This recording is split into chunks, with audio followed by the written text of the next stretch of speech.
You ever really look at the clock on your wall? I mean, the way we measure time feels so modern, so scientific. But what if I told you that the whole system isn't a new invention at all?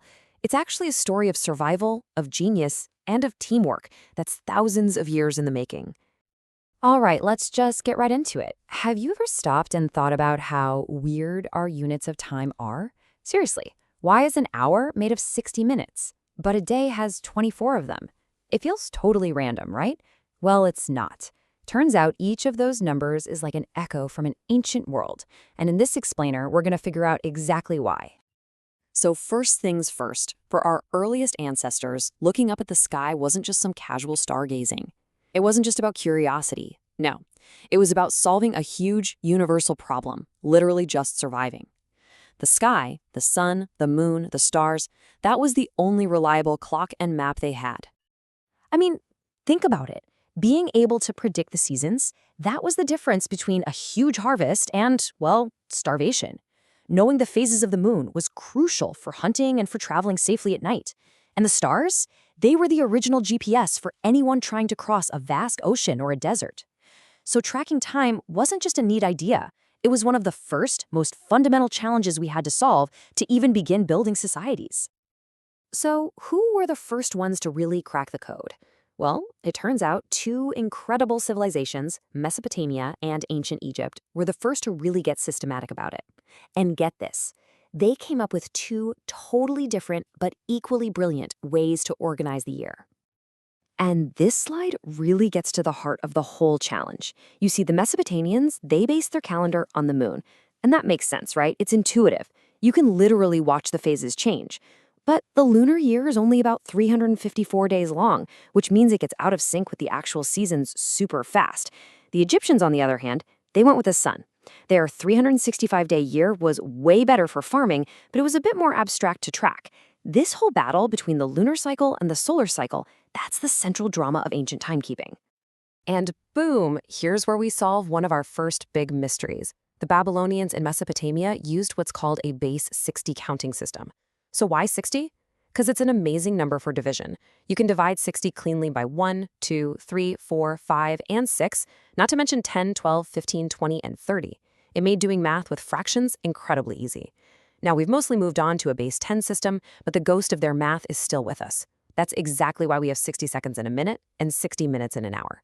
It is a direct inheritance from ancient Babylon. How cool is that? Meanwhile, the Egyptians were having their own massive breakthrough.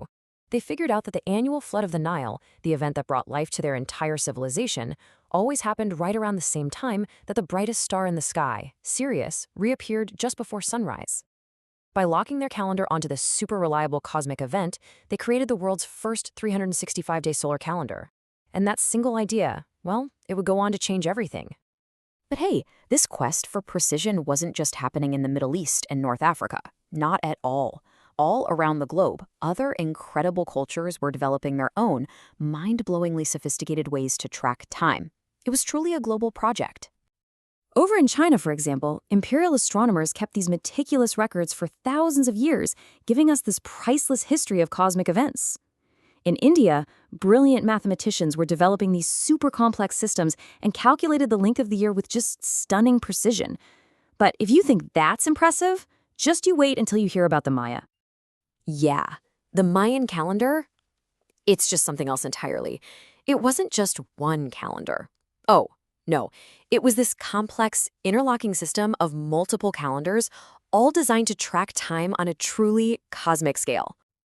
I mean, just look at this list of what they accomplished. They had a ritual calendar and a solar calendar that worked together in this big 52-year cycle. They had the long count to keep track of time over thousands and thousands of years. And their predictions for solar eclipses and the cycles of Venus were so accurate, it's almost hard to believe. Their understanding of how the heavens worked was absolutely profound. So, how in the world did we get from all of these separate, brilliant, but different systems to the one single global calendar that we all use today? Well, it happened through what you could call a great synthesis of knowledge, passed down and fine-tuned through the ages. To really get how we got here, you have to understand this crucial bridge. You see, during the Middle Ages in Europe, a lot of that ancient Greek and Roman knowledge was actually lost. But in the Islamic world, it absolutely flourished. Scholars there didn't just translate and save these ancient texts, they built on them, making huge leaps in math and improving instruments for observing the stars. That work laid the direct foundation for the European Renaissance and the birth of modern astronomy. And this timeline just perfectly lays out the final steps. You can draw a straight line from the ancient Egyptians and their 365-day year all the way to Julius Caesar in 46 BCE. He adapted it for Rome and added the brilliant idea of a leap day. Then, fast forward centuries later, and that system gets perfected by Pope Gregory XIII. His tiny little tweak to the leap year rule gave us the super accurate Gregorian calendar that pretty much the whole world uses today. So, after all that, what does this actually mean for you and me? It means that every single time you check your phone for the time or circle a date on a calendar, you are taking part in this incredible ancient legacy. The clock on your wall is basically a museum of human ingenuity. This table really sums it all up. That 60-minute hour, that's a gift from Mesopotamia. The whole idea of a 365-day year? Think the Egyptians. And the names of our months, the concept of a leap year, that's all from the Romans. You see, our way of measuring time isn't one single invention. It's a beautiful mosaic built from the genius of countless cultures over thousands of years. And really, that's the most important thing to take away from all this. Our calendar isn't just a tool to keep us organized. It's a monument. It's a monument to one of the greatest collaborative projects in all of human history, a shared quest lasting millennia to understand our place in the cosmos. So I'll leave you with this final thought.